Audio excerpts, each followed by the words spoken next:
बिस्मिल्लाहिर्रहमानिर्रहीम। अस्सलामुअलैकुम। Express sports page में मिर्ज़ा इकबाल बेग एक्सप्रेस न्यूज़ के नाजरीन को खुश आमदीद कहता है। पाकिस्तानी क्रिकेट टीम का अब अगला पड़ाव बांग्लादेश है, जहां ढाका पाकिस्तानी क्रिकेट टीम पहुंच चुकी है सलमान अली आगा की ज़ेर क़यादत, और बांग्लादेश के खिलाफ पाकिस्तान 3 T20 इंटरनेशनल मैचों पर मुश्तमिल सीरीज़ में हिस्सा लेगा। पहला मैच 20 जुलाई को यानी इतवार के दिन खेला जाएगा बंगाबंधु नेशनल स्टेडियम ढाका में। बकिया 2 मैचेस भी 22 और 24 जुलाई को ढाका में खेले जाएंगे। और पाकिस्तानी टीम के जो हेड कोच है माइक हेसन, ये उनका पहला गैर मुल्की असाइनमेंट है। अब देखते हैं कि वो किस तरह की परफॉर्मेंस देते हैं। शाहीन शाह अफरीदी, बाबर आजम और मोहम्मद रिजवान को तो छोड़ दिया गया है, उनको नहीं रखा गया, लेकिन वो आंसू पोंछने के लिए उनको पाकिस्तानी क्रिकेट टीम के तरबियती कैंप में खुसूसी तौर पर बुलाया गया। शाहीन अफरीदी इंग्लैंड में थे और उनको बुलाया गया, और लगता यही है कि कुछ अवामिल जो है, कुछ अनासिर जो है, वो इन तीनों खिलाड़ियों को, जो क्रिकेट की इस्तिलाह में कहा जाता है, झटका देने की कोशिश कर रहे हैं। अब देखते हैं झटका कितनी देर तक कायम रहता है। इस हवाले से भी बात करेंगे। और दूसरे, बांग्लादेश ने जिस अंदाज से श्रीलंका के खिलाफ T20 सीरीज़ जीती है, वो उसको देखते हुए तो ये कहा जा सकता है कि बांग्लादेश की टीम सख्त जान हरीफ साबित होगी। पहली मरतबा बांग्लादेश ने श्रीलंकन सरजमीन पर कोई T20 सीरीज़ जीती। हालांकि पहला मैच बांग्लादेश 7 विकेटों से हार गया था, लेकिन फिर उसके बाद दूसरे मैच में 83 रन से और तीसरे और आखिरी मैच में 8 विकेटों से कामयाबी हासिल की। इन तमाम चीज़ों पर डिस्कस करेंगे, पाकिस्तान क्रिकेट के मामलात पर डिस्कस करेंगे। और गुफ्तगू के लिए हमारे साथ स्टूडियोज़ में मौजूद हैं एक्सप्रेस ट्रिब्यून के sports editor, senior sports journalist Rishad Mahmood sahab. Rishad Mahmood साहब का जर्नलिज्म की फील्ड में एक वसी तजुर्बा है। 30 बरस से भी ज़ायद का अरसा इन्हें हो चुका है।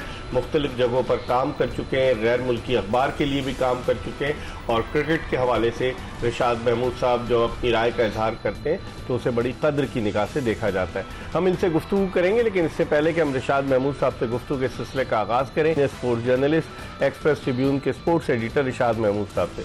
रिशाद साहब, बांग्लादेश की टीम जब मई में पाकिस्तान आई, कई उसके टॉप के क्रिकेटर शामिल नहीं थे।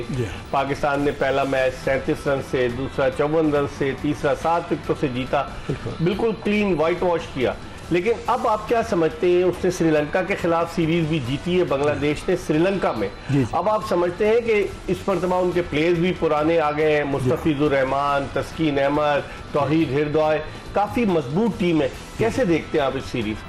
जी हाँ मिर्ज़ा, बिल्कुल आप ठीक कह रहे हैं, क्योंकि पाकिस्तान जो टीम आई थी वो तो यूएई से भी हार गई थी। वो इतनी डिप्लीटेड टीम थी और इसका मोरल इतना डाउन था कि उसको पाकिस्तान ने बिल्कुल यानी स्कूल बॉयज़ की तरह हराया, बिल्कुल एक जैसे स्कूल बॉयज़ की टीम हो। तो मैं ये समझता हूँ कि अब इस सीरीज़ में तो मुझे लग रहा है कि ज़मीन आसमान का फ़र्क होगा। एक तो वो अपने होम ग्राउंड पर खेल रहे हैं, और ये बिल्कुल आप सही कह रहे हैं कि उनके 3-4 बड़े तगड़े प्लेयर्स वापस आ गए, और होम ग्राउंड को जिस तरह से वो जानते हैं, नाहिद राणा वगैरह ये जो बॉलर्स हैं ये इम्पैक्ट कर चुके हैं। मुस्तफिजुर रहमान भारत में आईपीएल खेले, बिल्कुल बिल्कुल। तो ये बड़ी टफ सीरीज होगी, जिसका इजहार सलमान अली आगा ने किया भी कि बड़ा चैलेंजिंग टूर है। तो ये बिल्कुल यानी तरने वाला साबित नहीं होंगे, बल्कि पाकिस्तान को हो सकता है कि बड़ा टफ टाइम दें यकीनन। आज तक बांग्लादेश ने अपनी सरजमीन पर पाकिस्तान के खिलाफ 2 ही T20 जीते, 2015-2016 में, और दोनों ममालिक के दरमियान जो 22 T20 हुए उनमें से 19 पाकिस्तान जीता है, 3 बांग्लादेश ने 2 अपने मुल्क में, 1 जुआंजू में जीता जो चाइना में। अच्छा। तो उस लिहाज से पास परफॉर्मेंस को देखते हुए अब बांग्लादेश की टीम में यंगस्टर्स भी आए, लिटन दास उनके कप्तान हैं। तो आप समझते हैं कि इस मरतबा पाकिस्तान के लिए वो तरने वाला साबित नहीं होंगे कतल? जी हाँ, नहीं बिल्कुल, मैं समझता हूँ कि बड़ी टफ सीरीज होगी। और उसके अलावा कि पाकिस्तान भी, ये बिल्कुल आपने जो नाम लिए इसमें शाहीन शाह अफरीदी, बाबर और रिजवान नहीं है, लेकिन उसके अलावा मैं समझता हूँ कि फास्ट बॉलिंग का जो यूनिट है वो खासा कमज़ोर है। यानी फास्ट बॉलिंग में अगर ये प्लेयर्स नहीं थे शाहीन अफरीदी, तो उनकी जगह कम से कम 2-3 कोना मश्क और अच्छे फास्ट बॉलर लेके जाने चाहिए थे। तो मुझे उसमें ज़रा फुकदान नज़र आ रहा है, गो कि पाकिस्तान के बयानात से ऐसा लग रहा है कि पाकिस्तान स्पिन पे ज़्यादा कंसंट्रेट करेगा। लेकिन बहरहाल इस रीजन में स्पिन खेलने के अच्छे खिलाड़ी हैं, बांग्लादेश, श्रीलंका, इंडिया, पाकिस्तान। तो ये मेरे ख्याल में ये पीसीबी का या पाकिस्तान क्रिकेट के जो कोचेज हैं, कहीं ये उनका प्लान बैकफायर ना कर जाए कि फास्ट बॉलिंग को कम करके स्पिनर्स को खिलाना। तो मैं नहीं समझता कि ये कोई बहुत ज़्यादा वाइज मूव है। इसमें आप देखें निशात साहब, एक ही थोड़ा तजुर्बाकार फास्ट बॉलर अब्बास आफरीदी, सलमान मिर्जा जो है पहली मरतबा सेलेक्ट हुए, अहमद दानियाल सेलेक्ट हुए थे, जिम्बाब्वे के दौरे पर गए थे, उसके अलावा फहीम अशरफ है आपके पास। तो अगर आप देखें ओवरऑल हसन अली को किस बेसिस पर आपने जो है ना उनको इजाजत दे दी कि आप जाके वहां खेले? पाकिस्तान पहले है या इंग्लैंड का T20 ब्लास्ट पहले? हसन अली वहां खेल रहे हैं, उनकी वीडियोस आप देख रहे होंगे बर्मिंघम में किस तरीके से। तो मतलब ये कि समझ नहीं आ रहा ये, क्योंकि अगर आपका हारिस रऊफ अनफिट है, शाहीन आफरीदी को सिलेक्ट नहीं कर रहे आप, नसीम शाह अनफिट है, तो फिर आपका पेस अटैक, आपकी बात सही है, तो बड़ा मुश्किल डालेगा ये। जी हाँ बिल्कुल मिर्जा, और ये आपकी बात पॉइंट आपने बीच में सही किया कि इसमें भी पाकिस्तान क्रिकेट बोर्ड का डबल स्टैंडर्ड नजर आता है। जिस तरह से उन्होंने लीग्स के लिए NOC दी है कि किस खिलाड़ी को दे दिया एकदम से NOC, कुछ पे आपने कदगन लगा दिए, तो ये समझ में नहीं आता क्राइटेरिया क्या है। और इस वक्त जो है, जैसे आप बिल्कुल सही कह रहे हैं कि पाकिस्तान को अपने बेस्ट फास्ट बॉलर जो भी अवेलेबल हैं उनको लेना चाहिए था। तो इसके अलावा उन्होंने हसन अली को काउंटी खेलने की इजाज़त दी हुई है। शाहीन आफरीदी जो है वो वहाँ बिग बैश लीग के लिए गए, वो तो दिसंबर में जाएंगे। बाबर कहता कि ये NOC उनको दिए। देखिए ये कुछ समझ में नहीं आता कि क्या पॉलिसी है पाकिस्तान क्रिकेट बोर्ड की, और इसके हिसाब से मैं समझता हूँ कि पाकिस्तान का पेस अटैक मुझे बाकायदा कमजोर नजर आ रहा है। जो मैं आपके वो जमान खान कहाँ गया? उसको पाकिस्तानी टीम में लेकर आए, दफा लाहौर कलंदर ने भी उसको कम मौके दिए। फिर एक लड़का आया फास्ट बॉलर अली रजा, जो पाकिस्तान अंडर 19 का था, काफी तेज था, कहा जा रहा था बिल्कुल। और मतलब इस तरह के लड़कों को चांस भी नहीं दिया। उबैद शाह, नसीम शाह का भाई। तो उसका मतलब ये हुआ कि आपके पास या तो फास्ट बॉलर्स का बैकअप मौजूद नहीं है, या फिर ये कि आप खुद तजर्बात करना चाह रहे हैं। जी हाँ, ये तो आप ठीक कह रहे हैं कि तजुर्बात करना चाह रहे हैं, लेकिन ये कि अब मेरे ख्याल में बहुत अरसे से T20 वर्ल्ड कप के लिए तो वैसे भी कहा जा रहा था कि अब फाइनली कोई टीम पाकिस्तान फाइनलाइज करे। तजुर्बात का ज़माना गुजर चुका, बड़ी तेज़ी से सर पे आ रहा है T20 वर्ल्ड कप, तो हमारी तैयारी उस हिसाब से नहीं लग रही। और मैं ये समझता हूँ कि इस सीरीज़ में अगर खुदा न खासा पाकिस्तान को शिकस्त होगी तो बहुत बड़ा सेटबैक होगा पाकिस्तान के लिए, और आगे के लिए दौरा वेस्ट इंडीज़ का है, उस पर भी कुछ क्वेश्चन मार्क्स हैं। लेकिन ये कि देखना पड़ेगा कि पाकिस्तान टीम इस सीरीज में कैसा परफॉर्म। वेस्ट इंडियन बोर्ड तो इनकी सुन ही नहीं रहा, ये कह रहे थे कि आप 3 वनडे को स्क्रैच करके आप 2 T20 ऐड कर दें, लेकिन उन्होंने स्केड्यूल का ऐलान कर दिया है। 3 T20 फोर्ट लॉडरहिल फ्लोरिडा में होंगे, लॉडरहिल में, और 3 वनडे जो है वो वेस्ट इंडीज में होंगे। इस पर हम बात करेंगे, लेकिन इस वक्त हमें वीडियो लिंक पर ज्वाइन किया है पाकिस्तान के former test fast bowler, qualified cricket coach, जो बड़ी टेक्निकल बातें करते हैं और जो टेस्ट, वनडे और T20 में पाकिस्तान को रिप्रेजेंट कर चुके हैं। अब्दुल रऊफ ने हमें ज्वाइन किया, इनसे बात करते हैं। अस्सलाम वालेकुम अब्दुल रऊफ। जी वालेकुम सलाम इकबाल भाई। अब्दुल रऊफ, फास्ट बॉलर से शुरू करते हैं, आप क्या देखते हैं? शाहीन शाह अफरीदी को तो इन्होंने ड्रॉप कर दिया, नसीम शाह फुल्ली फिट नहीं है, हारिस रऊफ अनफिट है, और फिर उसके बाद जो पेस अटैक आप लेकर बांग्लादेश गए हैं, जिनमें आप देखें अहमद दानियाल, उनको सेलेक्ट किया है। बाद लोग कहते हैं कि आकिब जावेद की वो लाइकिंग में, इसी तरीके से सलमान मिर्ज़ा को सेलेक्ट किया है जो लाहौर कलंदर से खेलते रहे, अब्बास आफरीदी हैं, फहीम अशरफ हैं। कैसे देखते हैं फास्ट बॉलिंग अटैक को अब्दुल रऊफ आप? भाई असल में मैं सुन रहा था इरशाद साहब को, तो उन्होंने जो बातें की बिल्कुल दुरुस्त की हैं फास्ट बॉलिंग के हवाले वाला। वो 2-3 इशू हैं पाकिस्तान की फास्ट बॉलिंग के हवाले से। नंबर 1 तो ये है कि आपके पास इस पर कोई डाउट नहीं है कि नेचुरल टैलेंट आपके पास आता है।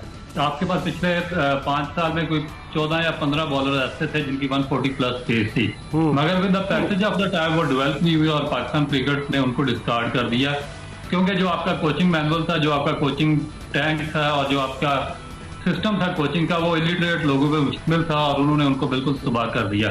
फिर जो आपके खेल रहे थे पाकिस्तान की टीम के अंदर, उनकी जो पेस थी वो कट ऑफ हो गई। वो जो 150 पे बॉलिंग करता था वो अब मुश्किल 135, 134 पे बॉलिंग करता है। और जब आपकी पेस इतनी ज्यादा कट डाउन हो जाए और फिर आपके पास कोई ऐसा स्किल भी ना हो बॉलिंग का, तो फिर बड़ा मुश्किल हो जाता है कि आप वर्ल्ड की जो टॉप टीम है, जिस तरह साउथ अफ्रीका, ऑस्ट्रेलिया, इंग्लैंड या न्यूजीलैंड, इनके खिलाफ आपको रिजल्ट प्रोड्यूस कर सके। लेकिन अब्दुल रऊफ कता कलामी होती है, अब्दुल रऊफ ये बताएं कि 2023 का जो वर्ल्ड कप हुआ उससे पहले तो कह रहे थे कि पाकिस्तान के जो पेस ट्रायो है जिसमें शाहीन शाह अफरीदी, हारिस रऊफ और नसीम शाह शामिल हैं, ये दुनिया की किसी भी बैटिंग लाइनअप को तहस नहस करने की अहलियत रखता है। कहाँ चला गया वो पेस ट्रायो? देखिए इकबाल भाई गलत बयानी से काम लिया, इन्होंने किसी दुनिया की किसी बैटिंग लाइन को इन्होंने तहस नहस नहीं किया और ना इनके अंदर इतनी कोई एबिलिटी है कि ये किसी भी बैटिंग लाइन को इस तरह ये तहस नहस कर सकते हैं। आपने अभी टेस्ट मैचेस देखे होंगे ऑस्ट्रेलिया के और वेस्ट इंडीज के, दोनों के जो पेस अटैक है वो कर रहे हैं, एक दूसरे के खिलाफ रिएक्ट कर रहे हैं और तो पता भी चलता है पेस बॉलर खेल रहे हैं। अभी इंग्लैंड और जो इंडिया का टेस्ट मैचेस हुआ है या फाइनल हुआ था वर्ल्ड टेस्ट चैंपियनशिप का, उसमें जो ऑस्ट्रेलिया या साउथ अफ्रीकन पेस अटैक था वो लग रहा था कि वो एक जानदार पेस अटैक है। हमारे ही तो ये बॉलर जिनका हवा इन्होंने खड़ा किया हुआ था और पाकिस्तान में, या जैसा आप मुझसे बहुत बेहतर जानते हैं क्योंकि आप स्पोर्ट्स जर्नलिज्म में बहुत लंबे अरसे से हैं कि जहाँ पर हर बंदा स्पोर्ट्स जर्नलिस्ट बन चुका है, आप अगर कोई एक बंदा जाकर किसी के साथ तस्वीर कंधे पे हाथ रख के खिंचवाता है तो कल वो उसकी शान में सीधे पड़ना शुरू हो जाते हैं। तो इस तरह के लोगों ने इनकी बहुत ज्यादा हवा क्रिएट किया हुआ था, वरना क्या कोई सेंस बनती है कि आपके ये तीनों बॉलर, मुझे बताएं पिछले 3 साल में इन्होंने कितने टेस्ट मैचेस खेले हैं, जो भी टॉप की टेस्ट टीम के खिलाफ इनकी सीरीज हुई है ये आपका पूरा पेस अटैक वहां से भाग गया। फिर आपको 2-3 साल के बाद मोहम्मद अब्बास को दोबारा लाना पड़ा और मैं अफरीन है पाकिस्तान क्रिकेट के थिंक टैंक पे कि एक ही आपके पास टेस्ट स्टैंडर्ड का बॉलर है जो स्किलफुल है, मोहम्मद अब्बास, जिसकी 100 विकेटें हैं टेस्ट में और आपने उसको 2 साल बाहर साइड लाइन बिठाए रखा और फिर उसको वापस लेकर आए हैं। तो ये एक हवा इनका था क्योंकि ना तो ये वनडे क्रिकेट खेलने के काबिल है, उसमें भी 2 मैचेस अगर कंटिन्यू ये खेलें तो ये अनफिट होकर बाहर हो जाते हैं, टेस्ट मैच ये खेल ही नहीं रहे, तो आप इनको कैसे कह सकते हैं कि ये दुनिया के टॉप क्लास बॉलर हैं? सही सही। अच्छा अब जो है ना, मैं पहले रिशाद साहब से एक सवाल करूं फिर आपकी तरफ आऊँ। रिशाद साहब, जिस तरह से अब्दुल रऊफ कह रहे हैं कि इन बॉलर्स का प्रॉब्लम ये कि इनकी फिटनेस का, ये लॉन्गर वर्जन ऑफ क्रिकेट खेल नहीं सकते। आपने बेन स्टोक्स को देखा, लॉर्ड्स टेस्ट में 24 ओवर उसने किए सेकंड इनिंग्स में इंडिया की और उसने पूरा जोर लगाया, उसने जो है ना, जोफ्रा आर्चर इतने साल के बाद वापस आया, उसने क्या तेज बॉलिंग की। तो हमारे बॉलर सिर्फ क्या T20 के बॉलर्स रह गए लीग क्रिकेट खेलने के लिए, बस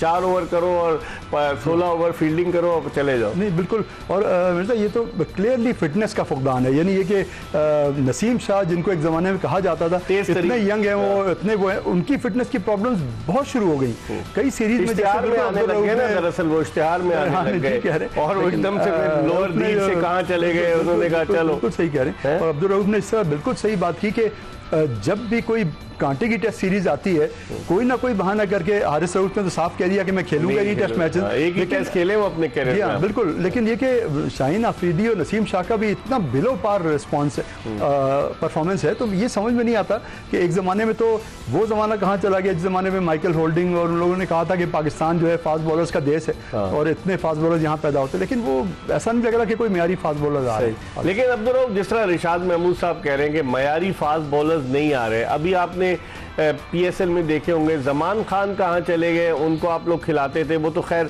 T20 स्पेशलिस्ट कहलाते हैं। अब्बास का आपने जिक्र किया, और भी फास्ट बॉलर्स हैं ऐसे, मीर हमजा कहाँ चला गया जो लॉन्गर वर्जन ऑफ क्रिकेट खेलता है। तो आप समझते हैं कि फिर पसंद नापसंद की बुनियाद पर टीम का इंतखाब किया जाता है? बिल्कुल इकबाल भाई, और मेरा ख्याल है कि अब एक राइट टाइम है कि हमें आवाज उठानी पड़ेगी और मैं तो काफी अर्से से इस पर बात भी कर रहा हूँ कि ये जो मोनोपोली सिस्टम है, ये नेपोटिज्म है, इसका खात्मा करना चाहिए। अगर आप इसको एड्रेस नहीं करेंगे तो ये कल आपका क्रिकेट का भी हॉकी वाला हाल कर देगा और फिर आपका हॉकी या स्क्वाश से भी बदतर होगा। क्योंकि आप देखें कि अगर कोई फ्रेंचाइज है तो वो भी अपने रिश्तेदारों को सारे को नवाजना शुरू हो जाते हैं। एक दोस्त, उसका आगे दोस्त मैनेजर लगा हुआ, फिर साथ कोच में, फिर उसका बेटा आ जाता है, फिर उसका भाई आ जाता है, फिर उसका भतीजा आ जाता है। कोचिंग भी इसी तरह के तरीके से कर रहे हैं और जब टीम की सिलेक्शन होती है तब भी यही खेल खेला जा रहा है। तो फिर इसके बाद जो पाकिस्तान की टीम है उसमें भी आपको लग रहा है कि फ्रेंचाइज की बहुतात है, वो जिसको वो हेड कोच लगाते हैं वो किसी ना किसी फ्रेंचाइज के साथ उसका ताल्लुक होता है। वो 4 लड़के वहां से फ्रॉम नोवेयर उठाता है और वो पाकिस्तान की टीम है उनको कैंप इस तरह बांट देता है जिस तरह एक मंडी लगी हुई है। ठीक है, आपने बिल्कुल सही कहा। अब आप देखें ना कि पाकिस्तान के एक साबिक कप्तान के बेटे को जो है उसके लिए अंडर 19 टूर्नामेंट एक दिन हुआ और उसके बाद खत्म कर दिया गया और कहा पिछली परफॉर्मेंस पे लेंगे, उसको सेलेक्ट कर लिया। एक और कोच है, उनके साहबजादे भी हैं, बहुत सारे ऐसे मसाइल हैं कि जिन पर बात हो सकती है। हम एक ब्रेक की तरफ बढ़े। अब्दुल रऊफ हमारे साथ मौजूद है और स्टूडियोज़ में हमारे साथ senior sports journalist Tribune express Tribune के स्पोर्ट्स एडिटर रिशाद महमूद साहब मौजूद हैं। ब्रेक के बाद दोबारा आपको ज्वाइन करेंगे।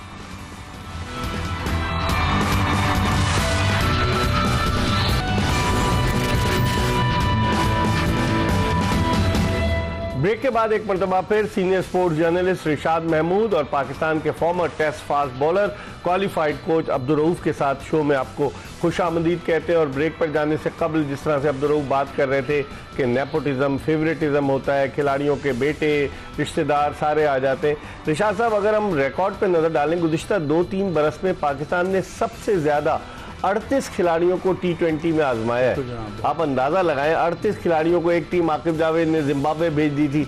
और आपका T20 का कप्तान सलमान अली आगा गुज़िश्ता बरस नवंबर में उसने अपना T20 डेब्यू किया है, नवंबर 2024 में। अब वो पाकिस्तान का कप्तान है। तो आप क्या समझते हैं कि जो अब्दुल रऊफ की बात तो फिर सही साबित होती है ना? जी सर, ये तो पाकिस्तान क्रिकेट बोर्ड की हिस्ट्री रही है। नेपोटिज्म हमेशा ही है, कोई ना कोई ऐसे लोग रहे जिनके भांजे भतीजे खेलते रहे, बेटे खेलते रहे। तो ये बड़ी अफसोसनाक एक तारीख है पाकिस्तान की, और इसी वजह से पाकिस्तान क्रिकेट का ग्राफ नीचे से नीचे जा रहा है। और जो मुझे याद है कि यूएसए वेस्ट इंडीज में जो T20 वर्ल्ड कप हुआ था, उससे पहले पाकिस्तान दुनिया की सबसे ज्यादा T20 मैचेस खेलने वाली टीम थी। Warm up matches, practice matches और सीरीज खेलने वाली, और उसके बाद फर्स्ट राउंड में हार गए। तो ये यानी इतना बुरा मेयार है पाकिस्तान टीम का। इसीलिए मैं आपसे कह रहा हूं कि कोई उम्मीद ये रखना कि बांग्लादेश को भी बांग्लादेश में हरा सकेंगे या नहीं, ये बड़ा मुश्किल नजर आ रहा है। अब्दुल रऊफ, ये बताइए कि जिस तरह से बांग्लादेश की सीरीज की अगर हम बात करते हैं तो आप क्या देखते हैं? अभी उन्होंने हाल ही में श्रीलंका को 2-1 हराया, और जिस तरह से बैटिंग कर रहा था तंजीद हसन तमीम, क्या उसने मार लगाई है। उससे पहले उन्होंने 83 रन से दूसरा T20 जीता, पहला हार गए थे। तो आप समझते हैं बांग्लादेश वर्सेस पाकिस्तान वो नतीजा नहीं होगा जो मई में हुआ था, जब हमने लाहौर में आराम से तीनों T20 जीत लिए थे? देखिए, बेसिकली तो इकबाल भाई बहुत ही अफसोसनाक अमर ये है कि हमें बांग्लादेश के खिलाफ भी सोचना पड़ रहा है, अफगानिस्तान के खिलाफ भी हम सोचते हैं, श्रीलंका या जिम्बाब्वे के खिलाफ भी हम खेल रहे होते हैं, तो हमें बहुत ज्यादा सोच विचार के साथ और अपने सीनियर प्रमुख में बड़ी एक फुल बेंच को स्ट्रेंथ को खिलाना पड़ता है। तो फिर हम देखें कि जब हम टॉप टीमों के खिलाफ मीट करेंगे तो फिर हम वहां पे कहाँ पे खड़े होंगे। आपको ये जो टीमें हैं, जिस तरह बांग्लादेश की टीम है, ये नंबर 10 पे है तीनों फॉर्मेट्स में। वेस्ट इंडीज की टीम जिसके खिलाफ आप खेलने जा रहे हैं वो भी नंबर 10, नंबर 11 पे है, और तीनों फॉर्मेट्स में बहुत नीचे है। इसी तरह जिम्बाब्वे की टीम है। तो हम कंटिन्यूसली इनके खिलाफ खेल रहे हैं, और इनके खिलाफ भी हम अपनी फुल स्ट्रेंथ से खेल रहे हैं। हम कोई नए लड़कों को इनके खिलाफ चांस नहीं दे रहे, और ना हमारे पास कोई बेंच इतना स्ट्रॉन्ग है कि हम उनको ट्राई कर सकते हैं। तो हमने ये पाकिस्तान को इस जगह पे लाके खड़ा कर दिया कि अब हमें सोचना पड़ रहा है कि मे भी कि बांग्लादेश भी अपनी जो होम कंडीशंस होंगी उसमें पाकिस्तान को टफ टाइम देंगी। तो बेसिकली तो मेरे लिए ये सिचुएशन ही बहुत ज्यादा अलार्मिंग है कि आपको बांग्लादेश के खिलाफ भी इतनी ज्यादा सोच विचार करना पड़ रही है। आप क्या समझते हैं? मैं फिर रिशाद साहब की तरफ भी आऊंगा कि इस 15 रुकनी स्क्वाड पर अगर आप नजर डालें अब्दुल रऊफ, तो 5 तो ओपनर्स हैं, ओपन कर सकते हैं।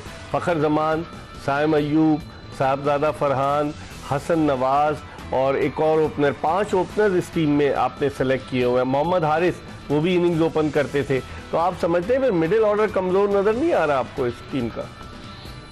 देखिए इकबाल भाई, इश्यू क्या है कि मैं आपको बताता हूँ, जो इनसाइड स्टोरी ये है कि T20 या जो वनडे फॉर्मेट होता है, इसमें क्योंकि बिल्कुल फ्लैट पिचेज होती हैं, बाउंड्रीज बहुत छोटी होती हैं, तो इस पे ओपन करना सबसे आसान काम होता है, क्योंकि बॉल इतना ज्यादा स्विंग नहीं होता, दायरे में सारे फील्डर होते हैं, आपके लिए स्ट्राइक करना या स्कोर करना आसान हो जाता है। इसीलिए मैक्सिमम अगर आपकी टेक्निक हो या ना हो, क्योंकि आपने चलाना होता है, जिस तरह आपने हारिस को देखा, हसन नवाज को देखा है, या इसको फखर जमान को या बाकियों को देखा, तो वो ऊपर से आके स्ट्राइक करते हैं। तो ये कि इन्होंने इजी एक्सेस अपने लिए ढूंढी हुई है।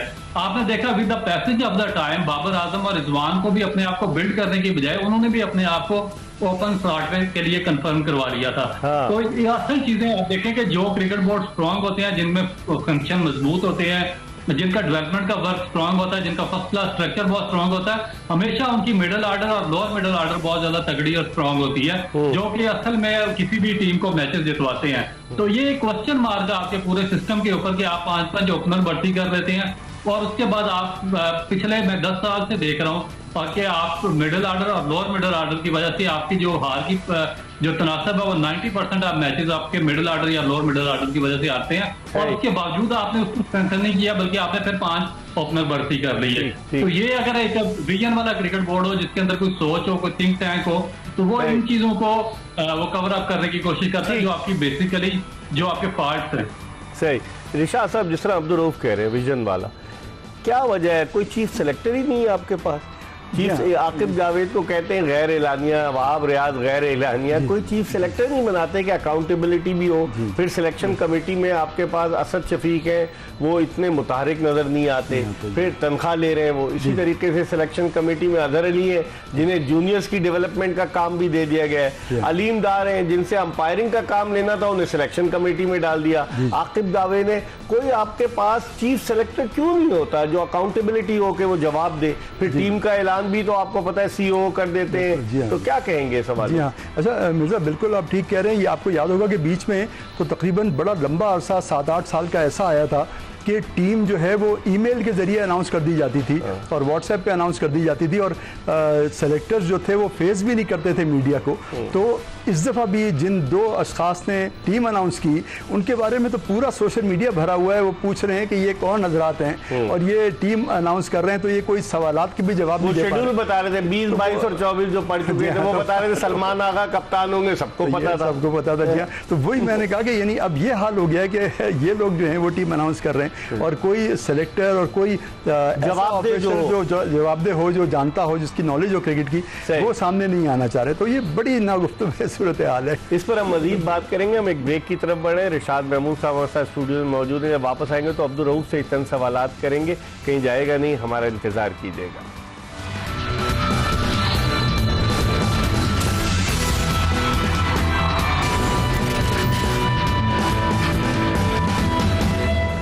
सीनियर स्पोर्ट्स जर्नलिस्ट और एक्सप्रेस ट्रिब्यून के स्पोर्ट्स एडिटर रिशाद महमूद साहब और पाकिस्तान के former test fast bowler Abdul Rauf के साथ शो में आपको एक मरतबा फिर खुशामदीद कहते हैं। अब्दुल रऊफ वीडियो लिंक पर हमारे साथ लाहौर से मौजूद हैं, इनकी तरफ चलते हैं, इनसे पहले बात करते हैं। अब्दुल रऊफ, ये जिस तरह हम डोमेस्टिक की बात कर रहे थे, पिछली दफ़ा टीमों को नहीं बताया गया था कि जो टॉप 6 टीम्स होंगी वही क्वालिफाई करेंगी फर्स्ट क्लास के लिए, लेकिन अचानक इन्होंने एक कमेटी बनाई, इस्लाहाती कमेटी, और उसने जो है ना वो उसमें इस्लाहात की और ये फैसला कर लिया कि 6 टीमें टॉप की जो पिछले साल की हैं वो आएंगी। कराची रीजन के प्रेसिडेंट ये गिला कर रहे थे, मेरे प्रोग्राम में फ़ोन लाइन पर आए कि भाई कराची की टीम के 2 मैच तो वॉश आउट हो गए, 2 मैच वो खेले और उनकी टीम में जो सऊद शकील या शान मसूद शामिल थे उनको खिलाया नहीं गया शुरू के मैचेस। तो ये कौन सा कानून है कि अचानक रातों रात ये फैसला करते हैं कि 6 टीमें? अब आप बताएं, ना मुल्तान की रिप्रेजेंटेशन होगी इस कायदम ट्रॉफी में, ना उसके अलावा रावलपिंडी से कोई आएगा, ना फैसलाबाद, ना कराची। तो आप मुझे बताएं। और जुनेद ज़िया साहब कहते हैं कि मौका है कि फाइनल के लिए क्वालिफाई करें और आ जाएं। तो ये कौन लोग चला रहे हैं क्रिकेट को? देखिए बात है, ये जो वो लोग चला रहे हैं जिनका क्रिकेट के साथ किसी किस्म का कोई लेन देन नहीं है, इनको पता ही नहीं है। जो पहले दर्जे के पाकिस्तान की हिस्ट्री के बदतरीन सिफारशी रहे हैं वो उबलाई जो कर क्रिकेट बोर्ड में बैठे हैं और वो क्रिकेट चलाना शुरू हो गए हैं। इशू क्या है कि देखें, आप किस बेस पे 5 करोड़ की आबादी वाले शहर को, कराची को आप रेलीगेट कर रहे हैं, फर्स्ट क्लास से बाहर कर रहे हैं। वो किधर जाएंगे? जो कराची, हैदराबाद के और आगे पीछे बच्चे हैं वो कहाँ पे जाके क्रिकेट खेलेंगे? पाकिस्तान में सबसे ज्यादा आबादी वहां पे खेलती है। फिर आपका नंबर 2 जनूबी पंजाब है, 14 डिस्ट्रिक्ट पे मुश्किल आपका मुल्तान का शहर है, आपने उसको बाहर कर दिया। तो जहां से जब मैंने 2012 में छोड़ा था मुल्तान की कैप्टेंसी, तो हमारे 11 लड़के पाकिस्तान की टीम की लाइन में लगे हुए थे और इन्होंने पिछले 10 साल से उसका तबाह बर्बाद करके रख दिया। अपने कोचेस भेजे हैं, अपने इन्होंने रेफरी भेजे, अपने इन्होंने डेवलपमेंट के लोग भेजे, उन्होंने क्रिकेट की ग्रास रूट से ही उसकी सत्यानाश करके रख दी है। फिर जो आपकी नर्सरी या फैसलाबाद, आपने उसको रेलीगेट कर दिया, फिर आपने उसको सियालकोट को निकाल दिया।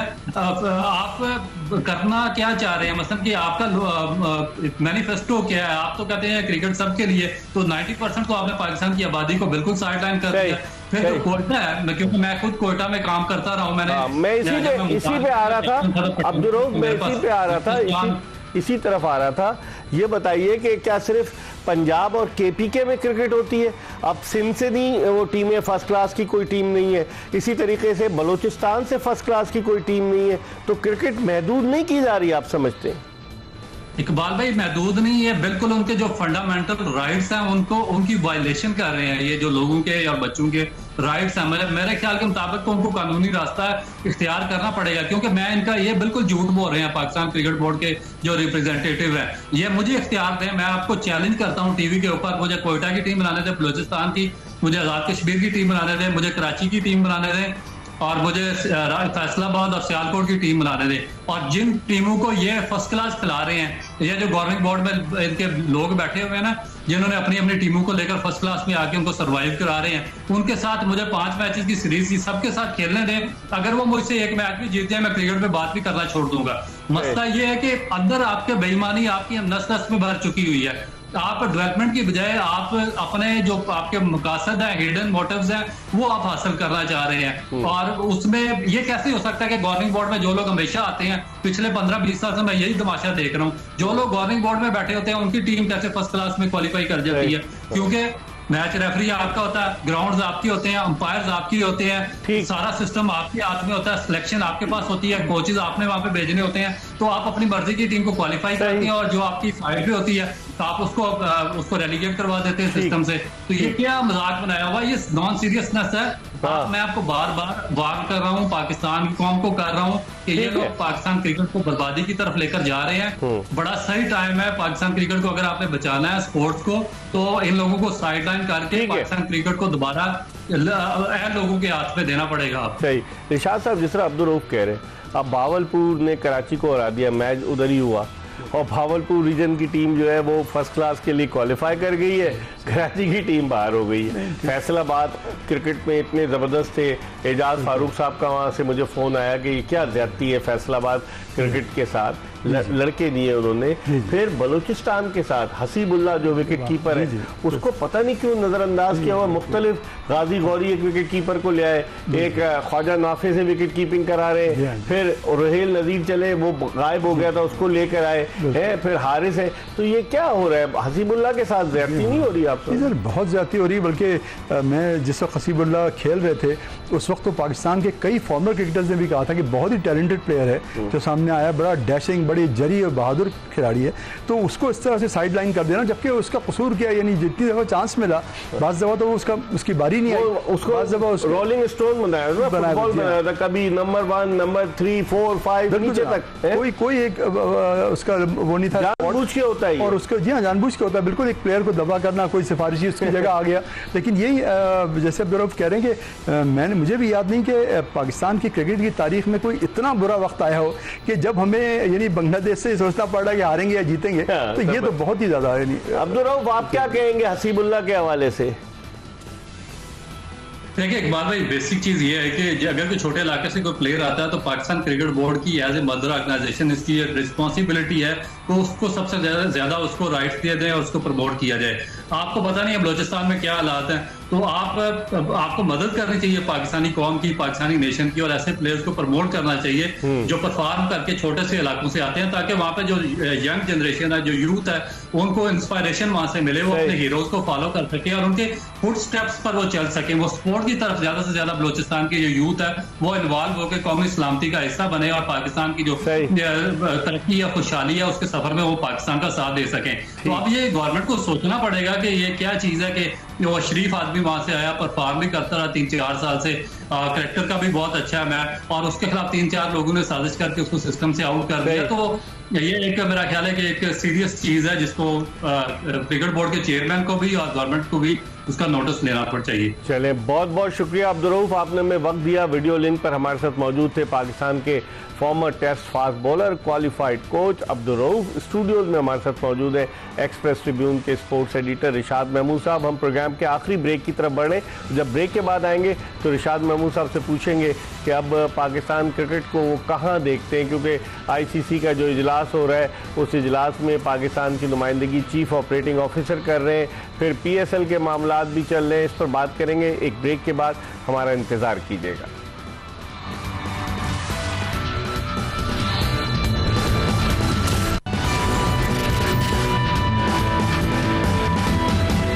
प्रोग्राम के आखिरी ब्रेक के बाद सीनियर स्पोर्ट्स जर्नलिस्ट और एक्सप्रेस ट्रिब्यून के स्पोर्ट्स एडिटर रिशाद महमूद साहब के साथ शो में आपको खुशामदीद कहते हैं। और ब्रेक पर जाने से कबल हमने बात की पाकिस्तान के former test fast bowler Abdul Rauf से। रिशाद साहब, अब जो सूरत हाल है, एक तो थोड़ी सी एशिया कप की बात कर लेते हैं कि अभी तक कोई सूरत हाल वाज़ेह नहीं हुई है एशिया कप के हवाले से। इजलास जो ढाका में होना है उसके हवाले से भारतीय क्रिकेट बोर्ड ने कहा है कि हमारे ताल्लुकात इतने अच्छे नहीं हैं, आप कहीं और कराएं। पाकिस्तान क्रिकेट बोर्ड को चेयरमैन को इस हवाले से दाद देनी होगी कि उन्होंने एक स्टैंड लिया। मोहसिन नकवी साहब ने उन्होंने कहा कि इजलास तो वही होगा। अच्छा, भारत ने अपने साथ ओमान को भी मिला लिया है, श्रीलंका भी भारत की पुष्पनाई कर रहा है क्योंकि बांग्लादेश का दौरा उन्होंने मुलतवी किया है, तो श्रीलंका कह रहे हैं हमारे यहाँ आकर खेलो। तो आप एशिया कप का मुस्तकबिल क्या देखते हैं? जी हाँ, मिर्जा, ये अभी तक भी मैं समझता हूँ कि बहुत बड़ा क्वेश्चन मार्क है इस चीज़ पर कि एशिया कप होगा या नहीं होगा। जाहिर है उसमें भारत का ही एक नेगेटिव रोल है, जिसमें वहाँ के बाज़ बड़े मशहूर और बड़े रिस्पेक्टेड क्रिकेटर्स ने भी अजीब किस्म के बयान दिए, जिससे बड़ी अफसोस हुआ सुनील गावस्कर वगैरह ने कि पाकिस्तान को शरीक ही नहीं होना चाहिए, उस शरीक ही नहीं करना चाहिए। तो मैं समझता हूँ कि ये जो स्टांस है कि अब भारत, ज़ाहिर है पाकिस्तान ने भी वो स्टैंड लिया हुआ है कि पाकिस्तान अपने मैचेस भारत से बाहर खेलेगा, तो उसके बाद मेरे ख्याल में भारत को लामहला ये एशिया कप शिफ्ट ही करना पड़ेगा। दुबई कहा जा रहा है, मुत्तहिदा अरब अमारात, लेकिन वहाँ पे भी पाकिस्तान से भारत क्या खेलने पे राज़ी होगा मैचेस, ये बड़े क्वेश्चन मार्क है। आईसीसी के इवेंट्स में तो फिर भी एक वो, लेकिन ब्रॉडकास्टर है वो इंडियन है, और ब्रॉडकास्टर ने पहले एक पोस्टर लगाया, उस पोस्टर में पाकिस्तानी कप्तान की तस्वीर नहीं थी। बाद में शोर मचा, उसने दूसरा पोस्टर लगाया जिसमें सलमान अली आगा और राशिद खान की भी तस्वीर लगाई अफगानिस्तान की, वरना पहले भारत, श्रीलंका और इंडिया के कप्तान की थी। अब जो सूरत हाल है कि वो टिकर भी चला रहा है ब्रॉडकास्टर के जी सितंबर में एशिया कप होगा, तो ऐसी सूरत हाल में जिसमें एशिया कप में पाकिस्तान के भारत से कम 2 मैच तो यकीनी है कि एक पहला लीग मैच और फिर सुपर 4 का, और अगर फाइनल के लिए क्वालिफाई करते हैं तो तीसरा मैच भी हो सकता है। तो इससे तो ब्रॉडकास्टर्स को बड़ा माली तौर पे बहुत ज्यादा फायदा, बहुत जबरदस्त। जी हाँ, बिल्कुल। आपको मालूम है कि दूसरी टीमों के मुकाबले में पाकिस्तान इंडिया की मैचेस जो हैं वो इसमें कहा गया था कि 200% ज्यादा रेवेन्यू आता है, तो ये इसमें कोई शक नहीं कि वो वर्ल्ड कप में आया, यकीनन बिल्कुल जंप आया। और यकीनन ये तो मैं समझता हूँ कि बिल्कुल ब्रॉडकास्टर्स वो चाहे जितने भी बायस हों और इंडिया की जो भी पॉलिसीज हों, लेकिन उनको तो अपने पैसे देखना है कि भाई वो ब्रॉडकास्टिंग से जितनी अर्निंग होती है पाकिस्तान इंडिया की मैच में। तो ये आप बिल्कुल सही कह रहे हैं कि मुझे लग रहा है कि पाकिस्तान इंडिया के मैचेस होंगे तो, लेकिन अभी तक जो भारत ने स्टैंड लिया है वो एक हमेशा यानी रीज़न पे तो कभी मबनी नहीं होता, एक हमेशा उनकी जो है वो जिसे कहते हैं कि हठधर्मी कायम रहती है। लेकिन ये कि मुझे उम्मीद है कि इंशाल्लाह अगर एशिया कप होगा और पाकिस्तान इंडिया के मुकाबले अगर हुए तो बड़ा उसमें फैंस का भला होगा, क्योंकि जाहिर है फैंस तो देखना चाहते हैं इन दोनों टीमों को हमेशा, और राइवल भी है और क्रिकेट अपनी जगह। जी, लेकिन सुना है कि भारतीय हुकूमत के एक वजीर का बयान भी आया है कि हम बायलैटरल सीरीज पे तो भारत नहीं खेलेगा, लेकिन जो इवेंट्स है, चाहे वो आईसीसी का इवेंट्स हो चाहे एसीसी का, एशियन क्रिकेट काउंसिल का, हम वहाँ खेलेंगे। जो हौसला अफजा बात है जिसकी वजह से इस बात के इम्कानात रोशन हो रहे हैं कि एशिया कप हो। 8 टीमें उसमें हिस्सा ले रही हैं, 5 तो टेस्ट प्लेइंग नेशंस हैं, पाकिस्तान, भारत, अफगानिस्तान, श्रीलंका, बांग्लादेश, और 3 क्वालिफायर्स हैं जिनमें यूएई है, ओमान है और हांगकांग है। तो आप समझते हैं फिर ऐसी सूरत हाल में जब एशिया कप के बादल छट रहे हैं तो उसमें लोगों का फिर इंटरेस्ट भी और बढ़ेगा। जी हाँ, बढ़ेगा। मैं तो समझता हूँ कि बड़ा यानी everybody is looking forward to that कि अगर एक टूर्नामेंट होता है जिसमें पाकिस्तान इंडिया के इतने मैचेस होते हैं दोबारा, तो मेरे ख्याल में बहुत ज़बरदस्त किस्म की एक्साइटमेंट भी जनरेट होगी और उसका रेवेन्यू भी T20 वर्ल्ड कप से पहले और हाइप बनेगी। T20 बिल्कुल होगा डेफिनेटली। लेकिन मैं बहरहाल एक बात ज़रूर ये कहूँगा कि माइक हैसन के भी बयानात पे मुझे हैरत हुई कि बाज़ दफ़ा उन्होंने शुरू में कहा था कि ये नागुज़ीर बाबर वगैरह को मैं T20 में ले आऊँगा, वो नहीं लाए, और अब वो बात ये करेंगे स्पेशलिस्ट की भी ज़रूरत नहीं है, तो उनके बयानात पे भी देखना पड़ेगा। रिजल्ट क्या आता है, रिजल्ट का इंतजार है। बहुत बहुत शुक्रिया। Rishad Mahmood senior sports journalist हमारे साथ मौजूद थे, और अब्दुल रऊफ पाकिस्तान के former test fast bowler video link पर हमारे साथ मौजूद थे। इसके साथ ही एक्सप्रेस स्पोर्ट्स पेज की ये एपिसोड अपने इख्तिताम को पहुंची। इंशाअल्लाह अगर ज़िंदगी ने वफा की तो अगले शो में फिर आपकी खिदमत में हाजिर होंगे। मिर्ज़ा इकबाल बेग और एक्सप्रेस न्यूज़ की पूरी प्रोडक्शन टीम को इजाज़त दीजिए। अल्लाह हाफ़िज़।